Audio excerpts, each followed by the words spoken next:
Buenos días, Dios los bendiga. Yo soy el pastor Jerry Shaw de la Iglesia Bautista Centro Bíblico de Gracia.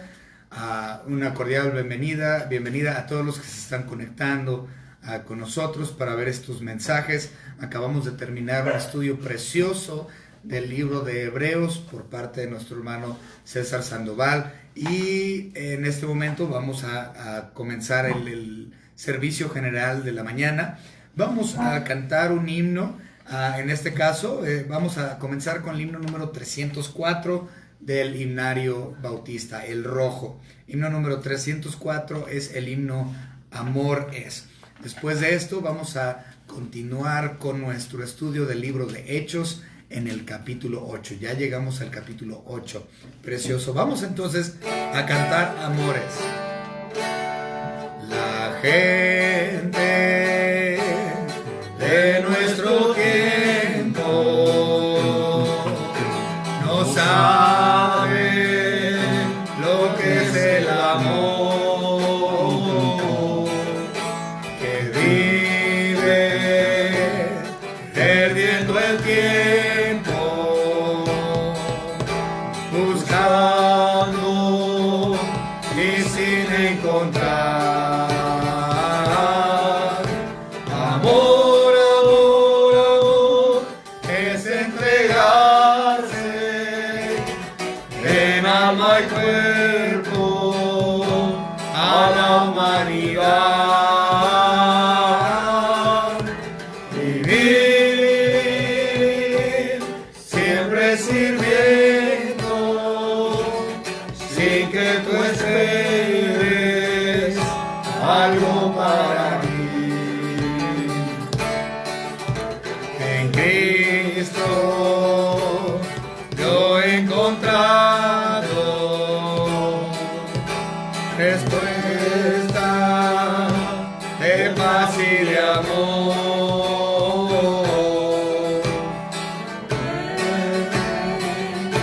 El crucificado me cuenta de su gran amor. Amor es entregarse en alma y cuerpo a la humanidad. Vivir siempre sirviendo sin que tú esperes algo para ti. Y siempre debes hablar que en Cristo hay salvación, llevando este mensaje de muerte y resurrección. Amor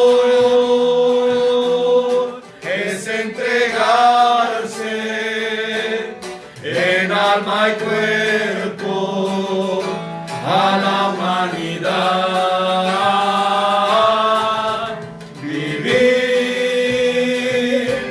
siempre sirviendo sin que tú esperes algo para mí.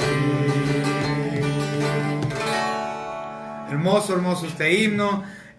Para continuar, vamos a dar un par de anuncios. Primero, recuerden, hermanos, hay algunos hermanos que ya están teniendo, por cuestión de la contingencia, están perdiendo horas en el trabajo o los están descansando. Esto es la realidad para ya algunos hermanos de nuestra iglesia, como por ejemplo, bueno, son varios hermanos de la iglesia que les están ya cambiando los horarios, les están quitando horas, los están descansando, y es un problema para sus casas, para sus hogares, para sus familiares. Y hermanos, tenemos que mantenerlos en oración a estos hermanos que están teniendo problemas laborales.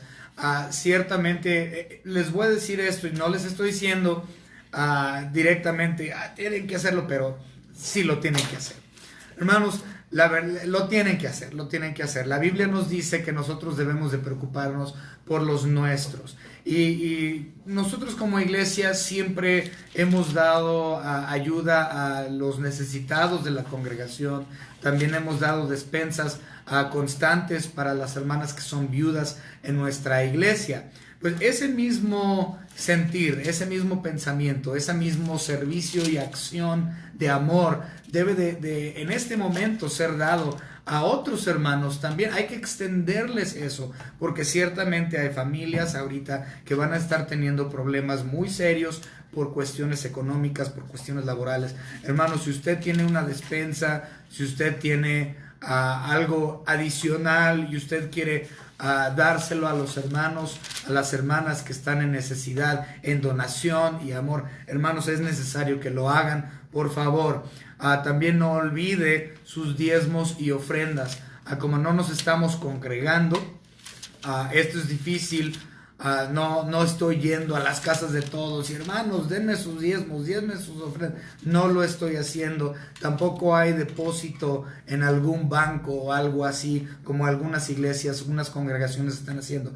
Pero si usted nos ve y usted tiene el dinero que le corresponde a Dios, yo no voy a estar ahí pidiéndole su cartera. Esto debe de salir por amor suyo hacia Dios, hacia la obra del Señor, hacia las misiones. Es nuestra responsabilidad. Si usted me ve y usted tiene su diezmo, su ofrenda, su promesa de fe apartado, démelo por favor para que yo pueda dárselo al hermano tesorero, que es el hermano César Sandoval. Por lo tanto, mantengan eso también en sus mentes.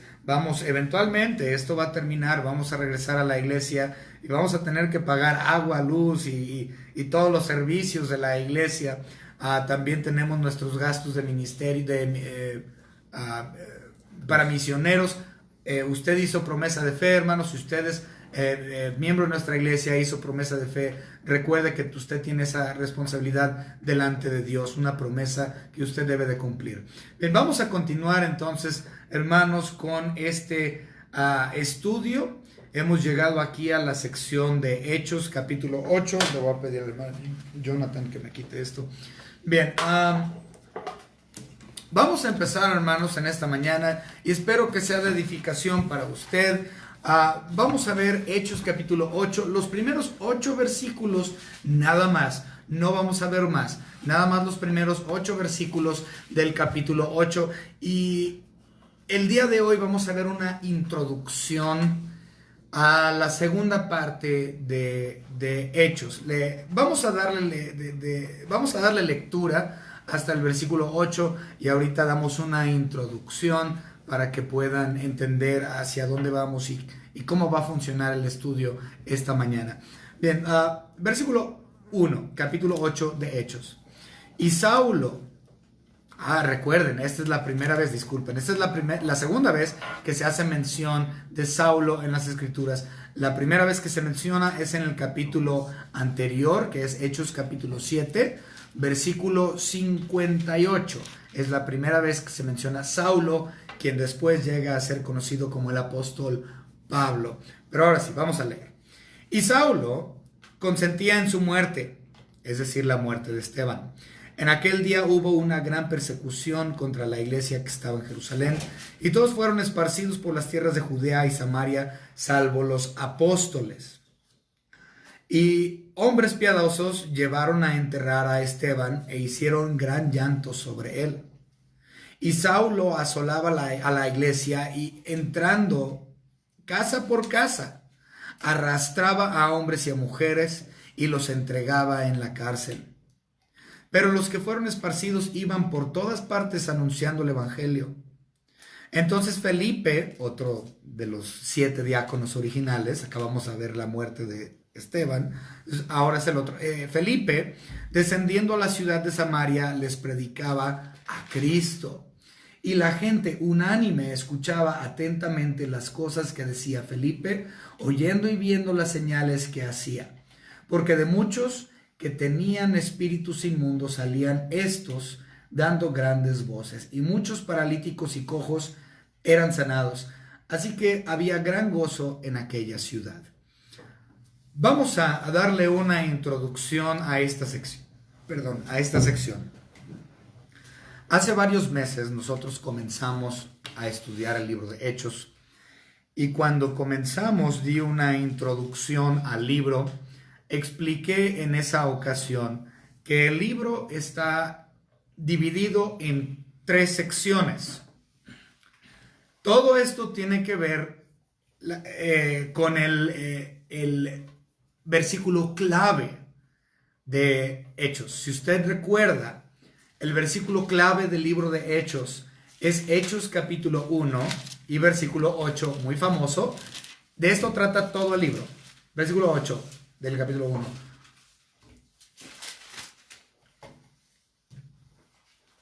Pero recibiréis poder cuando haya venido sobre vosotros el Espíritu Santo. Esto ocurrió en el capítulo 2. Y me seréis testigos en Jerusalén, en toda Judea, en Samaria y hasta la última de la tierra. Déjenme explico. Todavía no, esta es la introducción. Voy a tener una oración. Me están diciendo que no he orado. Voy a tener una oración después de la introducción. Entonces, el versículo 8 es la clave de todo el libro. Explico. Lo de la ascensión de Cristo y el descenso del Espíritu Santo viene en el capítulo 1 y 2. Sin embargo, desde el capítulo 1 hasta el capítulo 8 es la primera división del libro. Perdón, 7. Del 1 al 7 es la primera división del libro, que viene siendo, según el versículo clave, la parte que habla de Jerusalén.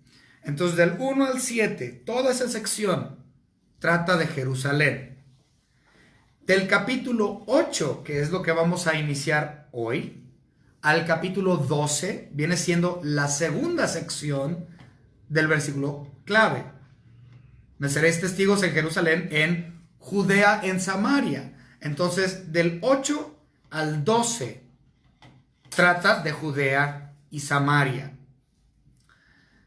Y la tercera parte, y hasta lo último de la tierra, comienza en el capítulo 13 hasta el final del capítulo del libro, que viene siendo capítulo 28. Entonces tenemos del 1 al 7, Jerusalén, del 8 al 12, Judea y Samaria, y del 13 hasta el final, hasta lo último de la tierra. Así es como está dividido el libro de Hechos, y esta es la razón por la cual 1.8 es la clave de todo el libro, o el mapa. Vamos, 1 al 7, Jerusalén, 8 al 12, Judea y Samaria, 13 al final, hasta lo último de la tierra. Por lo tanto, estamos comenzando con esta segunda etapa o la segunda sección del bosquejo natural del libro de los Hechos. Vamos a comenzar con una oración. Vamos a orar para darle continuación al estudio esta mañana. Señor y Padre, le damos gracias por todo lo que nos ha dado, especialmente su salvación que nos ha otorgado gratuitamente mediante la obra redentora de Cristo Jesús sobre la cruz del Calvario, su muerte, su sepultura, su resurrección, su ascensión. Gracias, Señor, por ser creador, por ser su Hijo Jesucristo, sustentador de todas las cosas. Gracias, Señor, porque podemos, por medio de este medio, de la tecnología, ahora ya más avanzada, podemos mantener servicios bíblicos junto con la iglesia, aunque no estamos presentes todos unánimes. Sin embargo, sí estamos unánimes en un mismo espíritu, en un mismo bautismo, en un mismo Cristo, en un mismo... Señor, gracias por su salvación, la cual nos une. Gracias, Señor, por su iglesia, y le estamos pidiendo, Señor, que este mensaje de esta mañana realmente sea edificante para su iglesia y que podamos seguir construyéndola para su honra y su gloria. Gracias le damos, Señor, por la habilidad, el privilegio que nos ha dado de servirle, de ser sus esclavos. Gracias, Señor, por todo. En nombre de su Hijo Jesucristo, nuestro único y propio Salvador. Amén. Amén. Bien, continuamos. Ahora sí. 8.1. Aquí vemos que existe un nuevo individuo que ya mencioné, que es Saulo, mencionado en el 7:58 por primera vez. Él es el perseguidor de la iglesia. Tenemos que entender que en cuestión a la persecución de la iglesia, esto no es nada nuevo. Cristo dijo que la iglesia iba a ser perseguida, que sus seguidores iban a ser perseguidos. Si lo persiguieron a él, ciertamente a nosotros nos van a perseguir. Pero quiero que se haga notorio algo. Hasta este momento hemos visto persecución contra los apóstoles, primero contra Cristo, su muerte, su sepultura, etc. Después comenzamos a ver persecución contra los apóstoles. Vemos que Pedro y Juan llegaron a ser perseguidos y encarcelados. Y en el capítulo anterior nosotros vimos que fue puesto bajo persecución los diáconos. Entonces tenemos a Cristo perseguido, tenemos a los apóstoles perseguidos, tenemos a los diáconos perseguidos. Hasta este momento no ha existido una persecución de la iglesia, es decir, los miembros individuales. Había sido el liderazgo de la iglesia. Primero el fundamento Cristo, después los apóstoles, después los diáconos.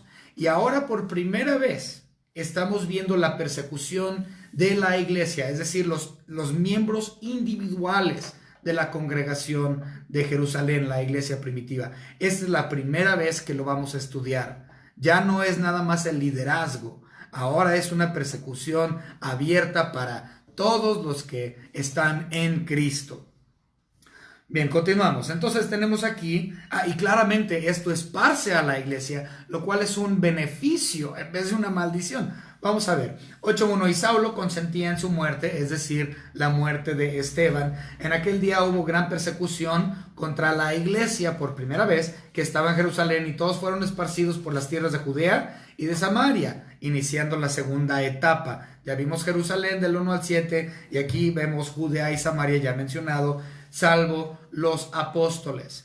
Entonces, vamos a estudiar este versículo interesante, muy interesante. Primero dice, y Saulo consentía en su muerte.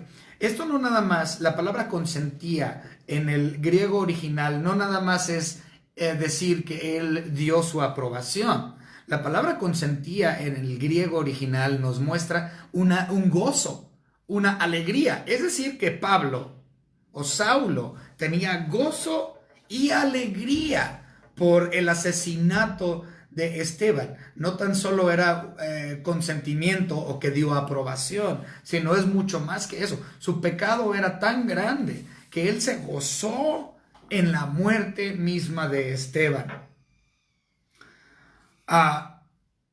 No debemos de olvidar que los religiosos aman más la religión que la verdad. Y este fue el caso de Saulo. Él era una persona sumamente celosa del judaísmo y del fariseísmo.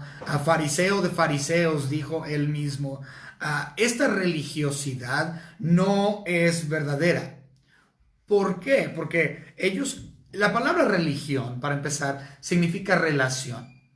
Y ellos tenían como judíos, tenían una relación o una religión, una relación con sus tradiciones. En el Nuevo Testamento, nuestra religión es Cristo. ¿Por qué? Porque yo tengo una relación con una persona. No puedo tener una relación con una organización. Por ejemplo, las personas tienen un problema muy grande. Llegan y me preguntan, oye, ¿tú de qué religión eres? Esperando que yo conteste, pues soy pentecostal, o soy testigo de Jehová, o soy católico, o lo que sea. Una religión no es una denominación. Una religión es una persona, porque con una persona es con que se tiene una relación. No puedes tener una relación con la Iglesia Católica Romana. Mi religión es la Iglesia Católica Romana. Es decir, que ellos están diciendo, yo tengo una relación con la Iglesia o con la organización de la Iglesia Católica Romana. O dicen, mi religión es los testigos de Jehová. En otras palabras, su relación es con la organización y no con la persona de Cristo Jesús. ¿Sí? Mi religión es Cristo. Saulo era religioso, pero no tenía la verdad. Estaba su religión puesta en una organización o en una tradición o en una idea y no en una persona. Okay. Bien, continuamos. Saulo llegó a ser el perseguidor principal de la iglesia, como ya sabemos, y él pensó que él estaba haciendo las cosas bien. Él estaba seguro que él, al perseguir a la iglesia, estaba haciendo un favor, que estaba haciendo algo bueno para con Dios.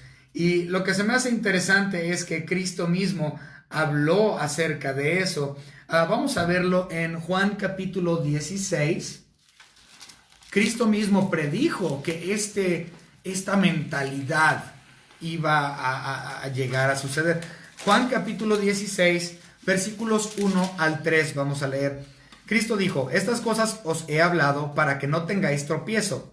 Os expulsarán de las sinagogas, y aún viene la hora cuando cualquiera que os mate pensará que rinde servicio a Dios. Esto es lo que estaba haciendo Saulo. Él pensaba que estaba rindiendo servicio a Dios al matar y perseguir a la iglesia. Versículo 3. Y harán esto porque no conocen al Padre ni a mí. ¿Por qué?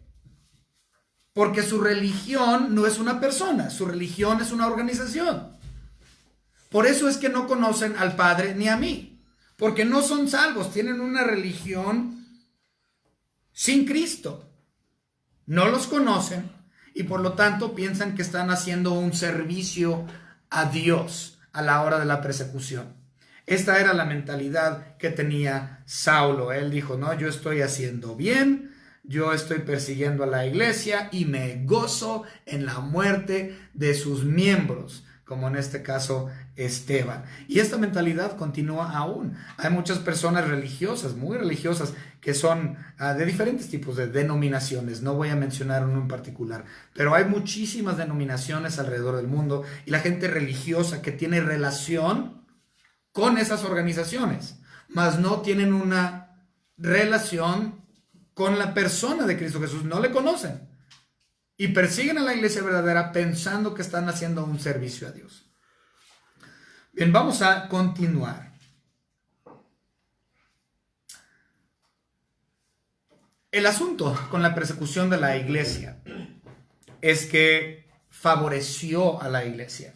Y hasta el día de hoy, cuando existe una persecución de una congregación local o inclusive de un país, una persecución en contra de la iglesia verdadera, parece ser que siempre que la iglesia crece, que existe más esparcimiento de la palabra de Dios, la persecución afecta de forma positiva a la iglesia y no negativa. Por ejemplo, nosotros podríamos decir: bueno, ahorita con este asunto del coronavirus, la iglesia está siendo perseguida. La realidad es que es parejo para todos.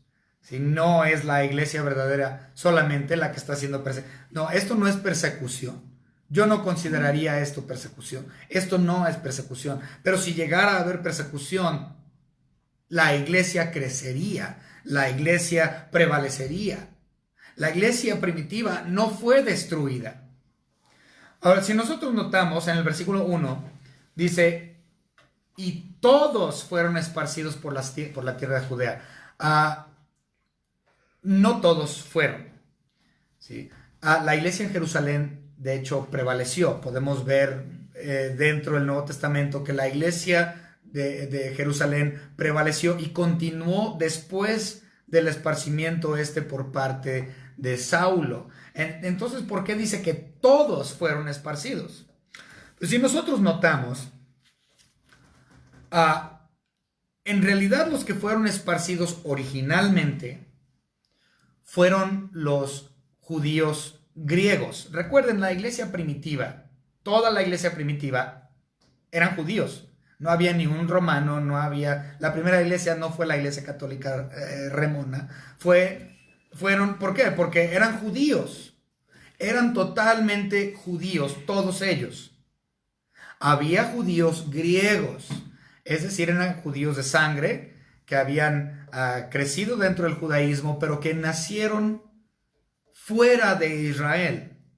Estos judíos griegos fueron los primeros bajo persecución y fueron los primeros en salir de Jerusalén para ir a sus países de origen. Por lo tanto, no todos fueron esparcidos. Inició con el esparcimiento de los judíos griegos. ¿Por qué? Porque ellos tenían a dónde ir. Ellos eran de Macedonia, ellos eran de Siria, de Asiria, de un montón de otros lugares, de Corinto. Entonces, ellos tenían otras casas, otros lugares que ellos conocían a donde ellos podían ir buscar refugio o asilo. En cambio, los judíos cristianos que se encontraban en Jerusalén, ellos no se movieron de ahí. Se mantuvieron ahí hasta el año 70. Ellos se mantuvieron como iglesia, como congregación, hasta el año 70 después de Cristo, cuando el emperador Tito fue y destruyó a Israel, destruyó a Jerusalén completamente. Hasta ese punto fue que los judíos cristianos de Israel, los locales, fueron esparcidos. Previo a eso, fueron los judíos griegos cristianos que fueron llevados a estos lugares. Espero que eso haya tenido sentido y que no los haya mareado. Pero vamos a continuar.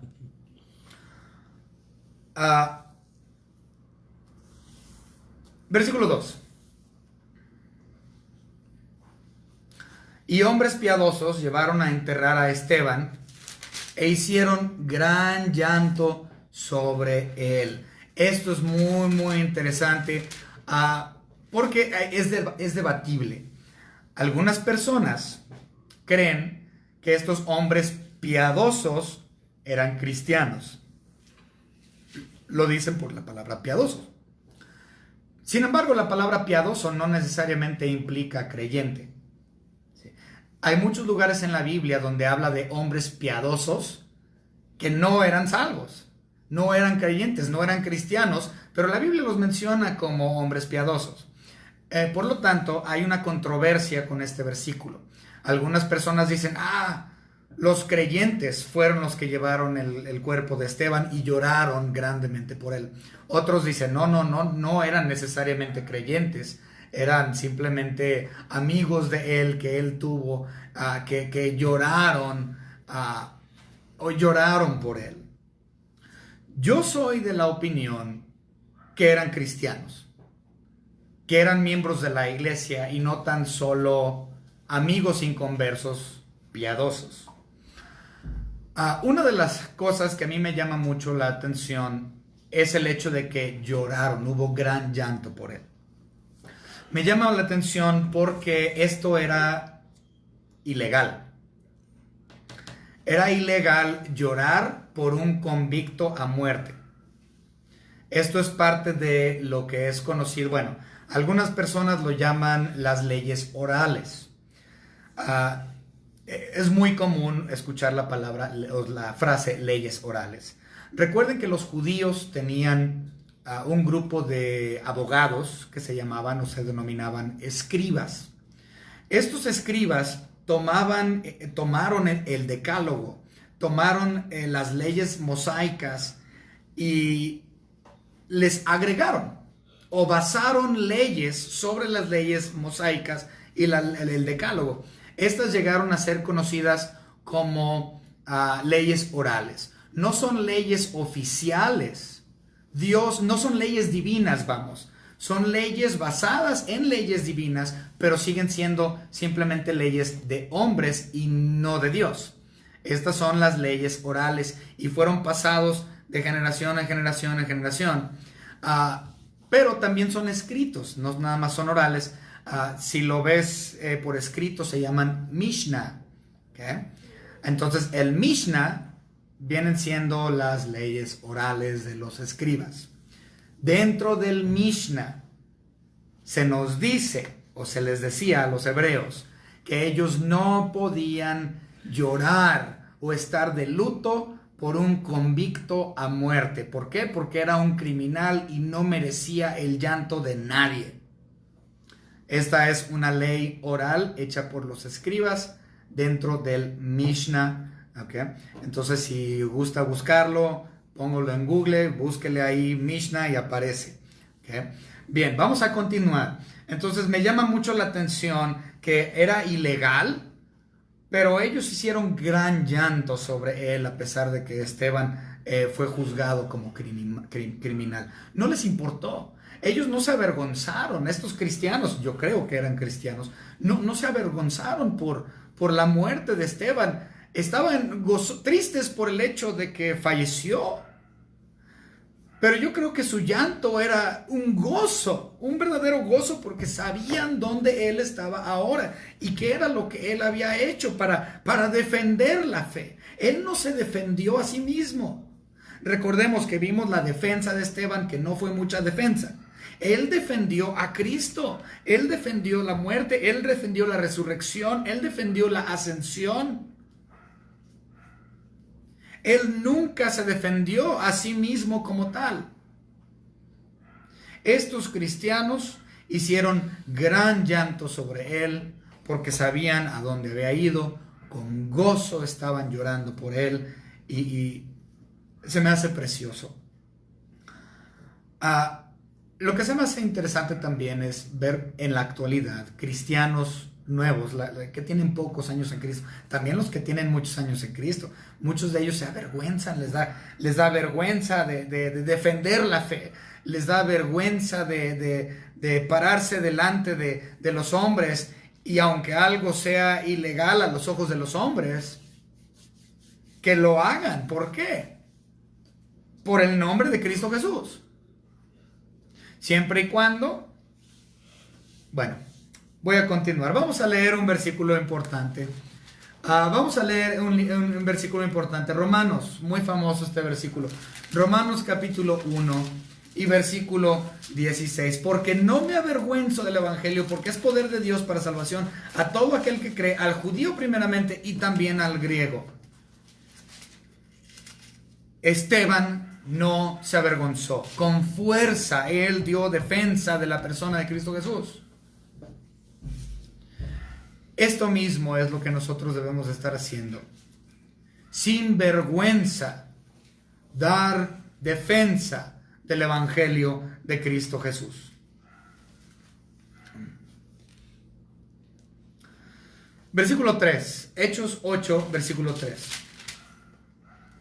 Y Saulo asolaba a la iglesia y entrando casa por casa, arrastraba a hombres y a mujeres y los entregaba en la cárcel. Saulo, para este punto en su vida, era un hombre joven. No estaba viejo, era muy joven. Y lleno de fervor, o podríamos llamarlo celo. Ya mencionamos su celo que él tenía con su religión, el judaísmo, y su secta, el fariseísmo. Y ahorita vamos a leer unos versículos. Vamos a ver Filipenses. Este es muy conocido. Filipenses capítulo 3. Vamos a ver qué es lo que dice Saulo o Pablo de su persona. Filipenses capítulo 3, versículos 5 y 6. Bueno, vamos a empezar con 4. Aunque yo tengo también de qué confiar en la carne, si alguno piensa que tiene de qué confiar en la carne, yo más. Circuncidado al 8º día del linaje de Israel, de la tribu de Benjamín, hebreo de hebreos, en cuanto a la ley, fariseo, en cuanto a celo, perseguidor de la iglesia, en cuanto a la justicia que es en la ley, irreprensible. Wow. Él era irreprensible en cuestión a la ley, hebreo de hebreos, y aún así él se dio cuenta, gracias al Espíritu Santo, que lo convenció de pecado y de muerte. Saulo se dio cuenta que aunque él era irreprensible delante de la ley, aún así él no iba a ver la gloria de Dios.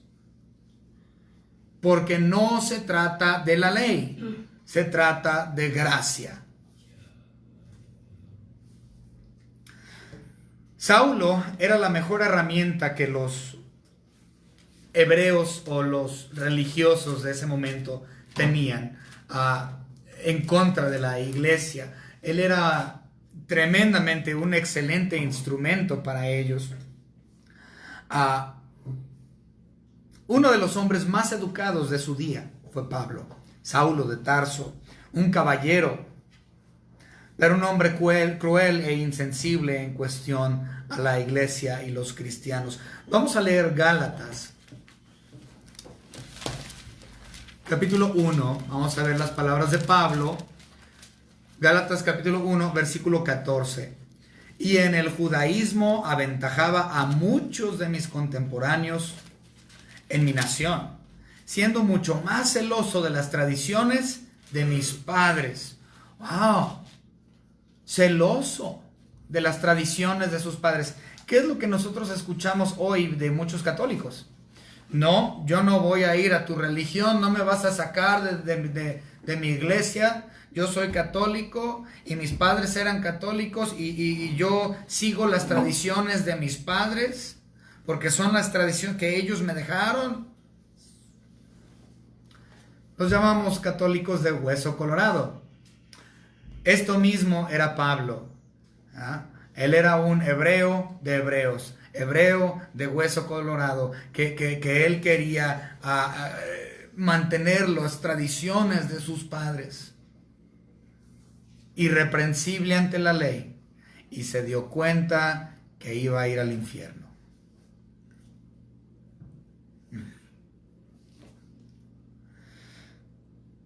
Irónicamente, o más bien, digo que es ironía, pero es totalmente por establecimiento divino, vamos a ponerlo así, por establecimiento divino. Pablo terminó sufriendo mucho más que Esteban. Esteban casi no sufre, casi no sufrió. Fue el inicio de la iglesia de Cristo. Esteban no vio persecución previa a su apedreamiento, que nosotros sepamos, por lo menos no hay registro de eso en la Biblia. Simplemente se menciona a él como siendo votado por la congregación hebrea para ser diácono, y en el siguiente capítulo él muere. Él ya estaba en gloria, él no vio persecución, él estaba en gloria y rapidísimo. Pero, por establecimiento divino, Saulo o Pablo termina sufriendo mucho más que Esteban, a quien él asesinó. Vamos a verlo. Vamos a ver algunos de los padecimientos que tuvo Pablo. Segunda de Corintios, aquí tenemos algunas de las cosas que él vivió, experiencias duras. Segunda de Corintios, capítulo 11. Vamos a empezar a leer del versículo 23. Sí les dije segunda, ¿verdad? Segunda de Corintios 11, 23. ¿Son ministros de Cristo? Como si estuviera loco hablo, yo o más. En trabajos más abundantes, en azotes sin número, en cárceles más, en peligros de muerte muchas veces. De los judíos 5 veces he recibido 40 azotes menos 1. 3 veces he sido azotado con varas, 1 vez apedreado, 3 veces he padecido naufragio. 1 noche y 1 día he estado como náufrago en alta mar. En caminos muchas veces, en peligros de ríos, peligros de ladrones, peligros de mi misma nación, peligros de los gentiles, peligros en la ciudad, peligros en el desierto, peligros en el mar, peligros entre falsos hermanos. En el trabajo y fatiga, en muchos desvelos, en hambre, sed, muchos ayunos, frío, desnudez. Además de otras cosas, lo que sé sobre mí me agolpa cada día, la preocupación por todas las iglesias, etcétera. Pablo sufrió por disposición divina mucho más de lo que sufrió Esteban. Y vuelvo a repetir, algunas personas dirían, es que pues, es ironía. No, así fue el establecimiento de Dios. ¿Por qué? Porque en esta vida, ahora nuestros pecados son perdonados. Ciertamente nuestros pecados son perdonados, pero las consecuencias de nuestro pecado en esta vida como creyente se paga. Es un hecho. A causa de la persecución que Saulo le dio a la iglesia, Saulo fue perseguido, como él menciona en 2 Corintios 11, mucho más que todos los demás. Esa fue la paga en esta vida de su pecado, aunque su pecado, o la consecuencia de su pecado, aunque su pecado fue perdonado para la eternidad por medio de la obra redentora y la muerte y sangre de Cristo Jesús. De hecho, Cristo mismo le dijo a Pablo que él iba a sufrir. Vamos a verlo. Hechos capítulo... más adelante. Hechos capítulo 9, versículo 16. Cristo Jesús le dijo a Pablo que él iba a sufrir. Nuevamente, Hechos 9, 16 dice: porque yo le mostraré cuánto le es necesario padecer por mi nombre. Tú hiciste sufrir a otros cristianos, ahora mucho más tú vas a sufrir. Y te voy a enseñar qué es sufrir por mi nombre. Ciertamente es un privilegio sufrir por Cristo Jesús. Y si usted tiene algún tipo de persecución, cual sea su persecución, una persecución real, no estoy hablando te dio sentimiento porque te dijeron aleluya. Estoy hablando de un sentimiento, de una persecución real. Este anhelo de persecución es algo que deberíamos de tener. Debemos de anhelar la persecución, porque si nosotros tenemos algún tipo de persecución, eso implica que yo estoy haciendo mi trabajo, mi labor como creyente. Si no tienes ningún tipo de persecución y tu vida está toda rosita y hermosa en Cristo Jesús, posiblemente no estés en Cristo Jesús.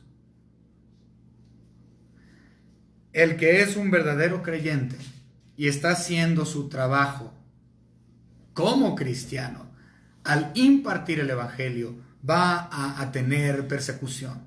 Y esa persecución es algo que como cristianos debemos de anhelar. La razón es porque en esa persecución el reino de los cielos crece. La iglesia crece. Más gente llega a ser salvo gracias a la persecución.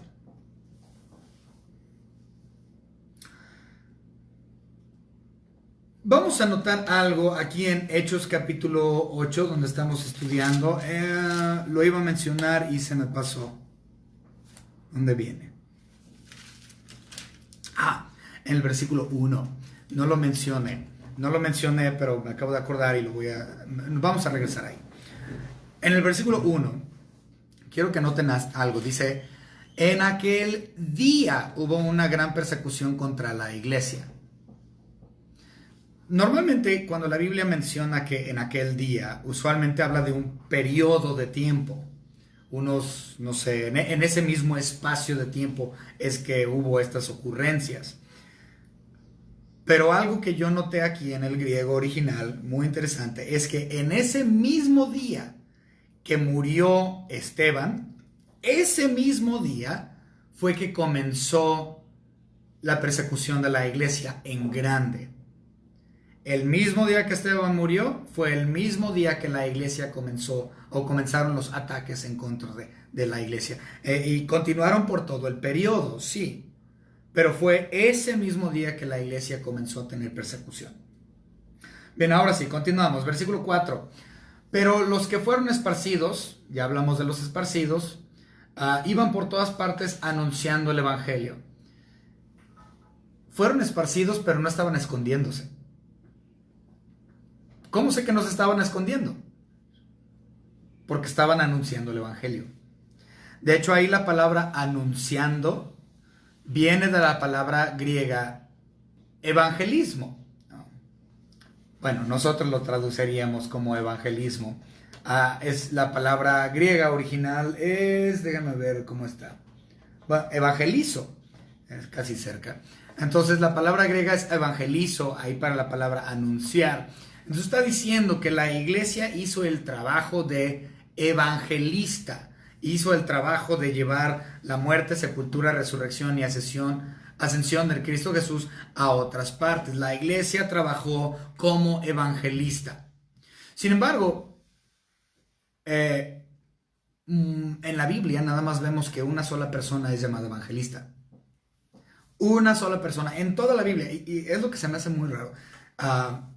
Nosotros podemos ver en la actualidad, hay miles de evangelistas, por todas partes tienen el título: yo soy el evangelista fulano, yo soy el evangelista sutano. Pero en la Biblia nada más vemos a uno tan solo mencionado. Pero realmente el trabajo de evangelista es para todos. Un título como tal de evangelista, yo no lo puedo aceptar. ¿Por qué? Porque ese es el trabajo de todos. El único que se menciona en la Biblia con el título de evangelista, precisamente es el siguiente personaje que vamos a ver en unos momentos, quien es Felipe. El diácono Felipe es el único en toda la Biblia que se menciona con el título de evangelista.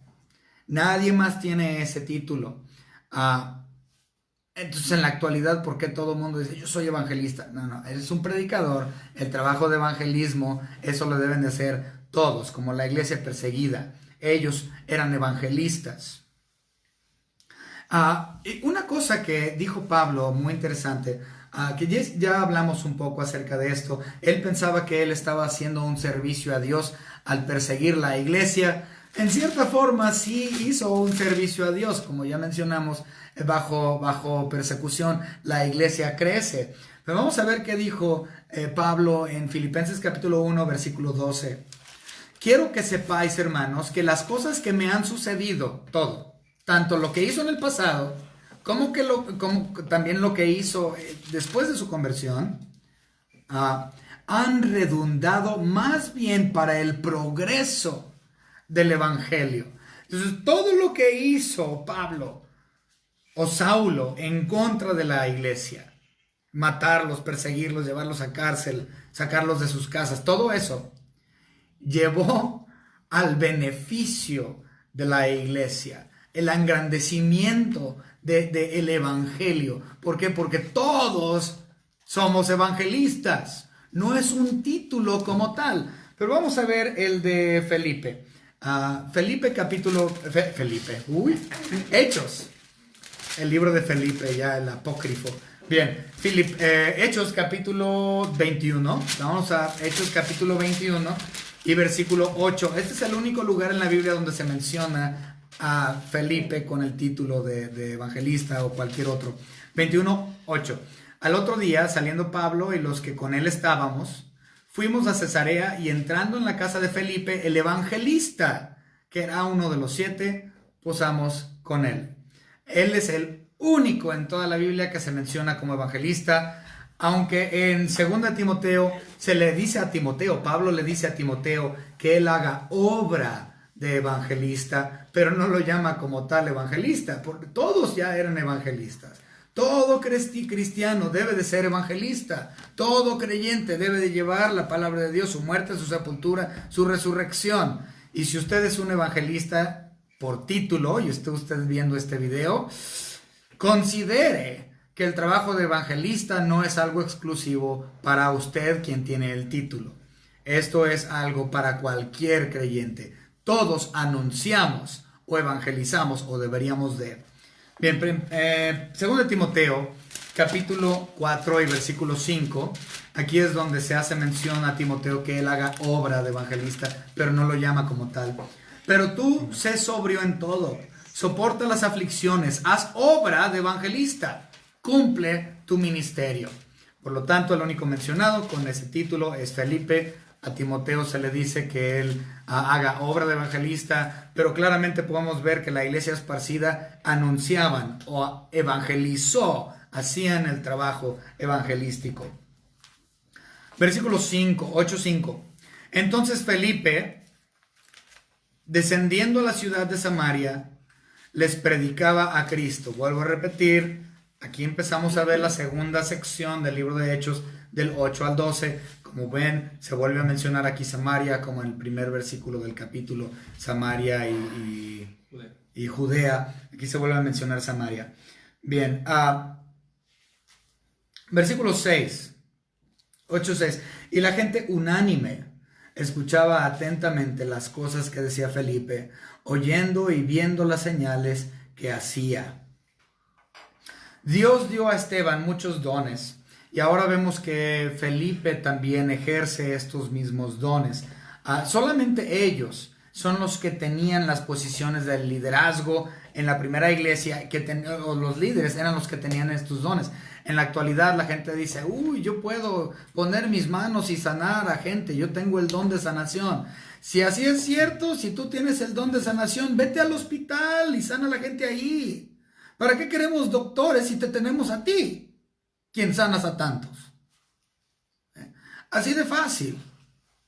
Existen enfermos el día de hoy porque no hay quien dé el trabajo de sanación y este tipo de dones. Hay quienes asumen que lo tienen y cuando no pueden sanar a alguien dicen, es que no tuvo fe. Dios, Cristo, sanó a 10 leprosos. Solo uno de ellos regresó. Cristo sanó a los 10, 9 de ellos no creían, no tenían fe en Él, pero de todos modos Él los sanó. No tiene nada que ver con fe, tiene que ver con el hecho del don. Y en este caso los líderes tenían el don, como Felipe, como los apóstoles, pero nadie más. No hay mención en la iglesia, los miembros como tal, fuera del liderazgo, que lo hayan tenido. Versículos 7 y 8. Porque de muchos que tenían espíritus inmundos salían estos dando grandes voces, y muchos paralíticos y cojos eran sanados, así que había gran gozo en aquella ciudad. Creció. Bajo la persecución de la iglesia, muchos fueron salvos. Hubo mucha necesidad, mucha gente se emocionó a causa de los dones provistos, los dones hechos, perdón. Y esto trajo una popularidad a la iglesia, por ponerle un nombre. La iglesia se volvió popular. Nadie estaba haciendo estos dones, nunca lo habían visto, es algo nuevo. ¿Cómo? La iglesia se hizo popular. Y por medio de eso, a causa de su popularidad, muchas personas fueron salvas y otros profesaron ser salvos cuando no lo eran. Esto no ha cambiado. Muchas personas vienen a las iglesias que son populares. ¿Por qué? Porque, híjole, la iglesia está haciendo esto y tienen noanza y tienen coros de niños y coros de jóvenes y programas para ancianos y programas para casados y programas para niños, programas para jóvenes, programas para todo mundo, hay programas.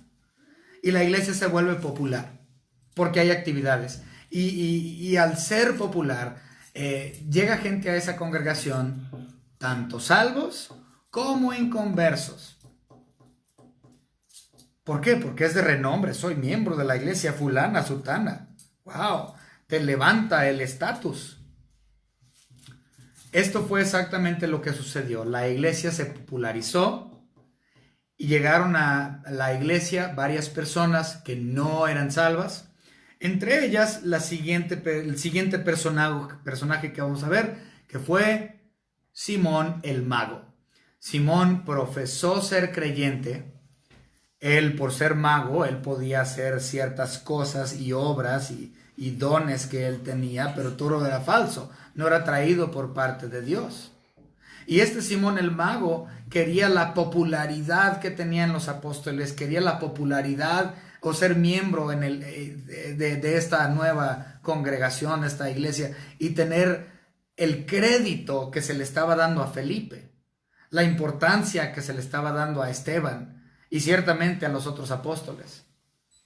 Cuando la iglesia es popular, existen muchos dentro de ella que no son salvos.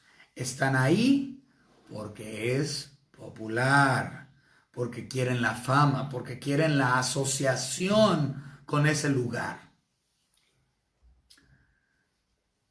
Ciertamente, esto no hay nada nuevo bajo el sol. Nos dijo Salomón en Eclesiastés. Lo que sucedió en la iglesia primitiva en aquellos años es lo mismo que sucede en la iglesia actual. Lo que nosotros como iglesia deberíamos de hacer simplemente es enfocarnos en la predicación del camino. Vamos a ver un versículo para... no sé dónde lo puse. Se me perdió este versículo. Déjenme ver si lo encuentro aquí. Hechos capítulo, a ver si este es. No recuerdo si ya mencioné este, pero Hechos capítulo 26, versículo 10. Vamos a ver si es ese. Ah, no. Esta todavía es parte de lo que... Bueno, vamos a leerlo, aunque ya... No sé por qué no lo vimos. Hechos 26, 10. Dice, lo cual también hice en Jerusalén. Yo encerré en cárceles a muchos de los santos, habiendo recibido poderes de los... Habiendo yo recibido poderes de los principales sacerdotes. Y cuando los mataron, yo di mi voto.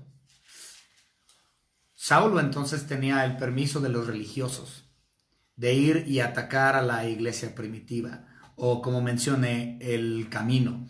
Vamos a ver también Hechos capítulo 22 y versículos 4 y 5. Aquí viene esto. Perseguía yo este camino. Observen con C mayúscula que dice camino. Hasta la muerte. Es decir, que Saulo está diciendo que él era un asesino. Prendiendo y entregando en cárceles a hombres y mujeres. Como el sumo sacerdote también me es testigo, y todos los ancianos, de quienes también recibí cartas para los hermanos. Y fui a Damasco para traer presos a Jerusalén, también a los que estuvieron ahí, para que fuesen castigados. Los sacerdotes, los mismos religiosos sin Cristo, son los que le dieron cartas a Saulo para ir y perseguir a la iglesia.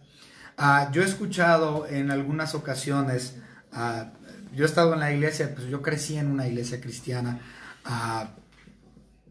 Mis padres fueron creyentes desde antes de que yo naciese.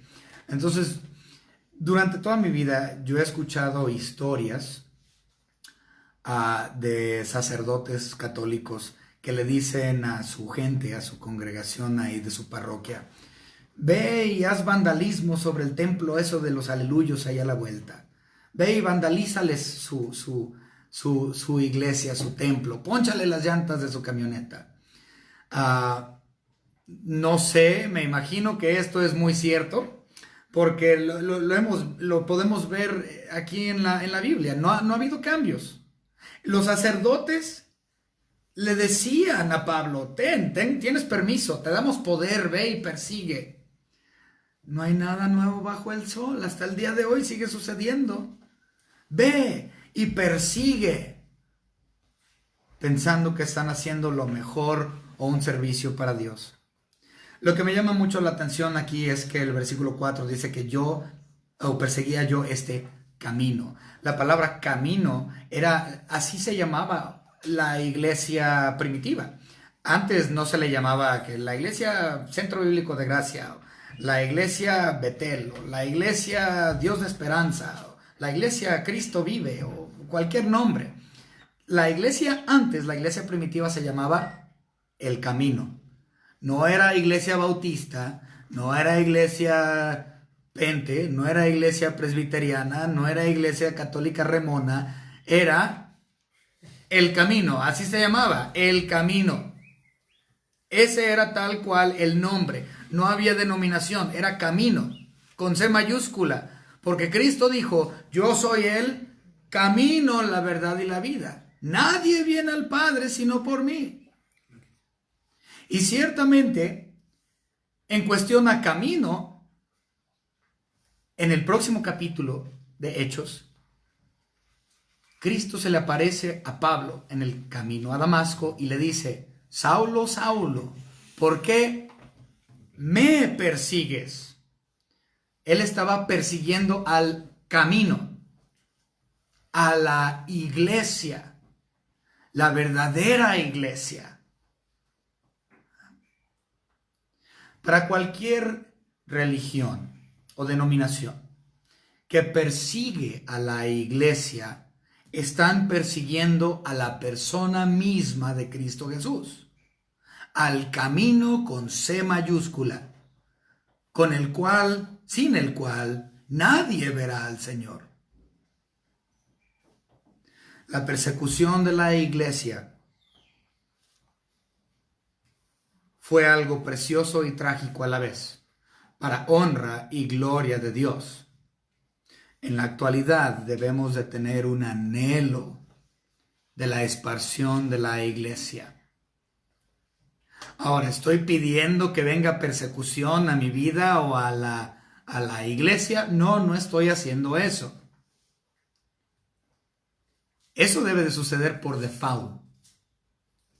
Si es que la iglesia está haciendo lo que debe de hacer, la persecución va a venir. Eso es lo que debemos estar haciendo. ¿Por qué? Para el engrandecimiento del reino de nuestro Señor Jesucristo. Le damos gracias a Dios por Esteban y su testimonio, por Felipe, su trabajo de evangelista, la iglesia primitiva, por su trabajo de evangelista, y ciertamente a Pablo por mantenerse fiel eventualmente hasta la muerte, donde él terminó la meta. Este es el deseo de cada uno de nosotros y espero que sea este estudio un modelo a seguir para nosotros como cristianos. Vamos a orar. Señor Padre, le damos gracias por sus bendiciones tan preciosas. Gracias, Señor, por la persecución de la iglesia, que también, aunque trágico, es hermoso. Gracias, Señor, porque nuestro deber número uno simplemente es el trabajo de evangelista, el trabajo de evangelismo, así como lo hizo Felipe, así como lo hizo la iglesia primitiva, así como lo hizo Esteban, así como también como lo hizo Saulo y todos los otros apóstoles y líderes de la iglesia, de la primera iglesia. Señor, le estamos pidiendo que nosotros también seamos más como ellos y simplemente que llevemos el evangelio. No nos pide, Señor, otra cosa más que anunciar las buenas nuevas de tu Hijo Jesucristo. Esto es lo que la iglesia debe de estar haciendo constantemente. No esperar a que tenga el título de evangelista. Ese título ya todos lo tenemos. Le damos gracias por su salvación preciosa, su muerte de cruz, su resurrección, en el nombre de su Hijo Jesucristo, nuestro único Dios y Salvador. Amén. Amén. Dios me los bendiga. Por favor, nos conectamos nuevamente a las 6. Póngase a tiempo, ponga su reloj, ponga su alarma. A las 6 nos vemos. Vamos a tener un predicador invitado, un predicador especial. Esta tarde no voy a predicar, va a predicar el hermano Miguel Meyer. Por favor, venga a escuchar al hermano Meyer predicar esta tarde a las 6. Dios me los bendiga.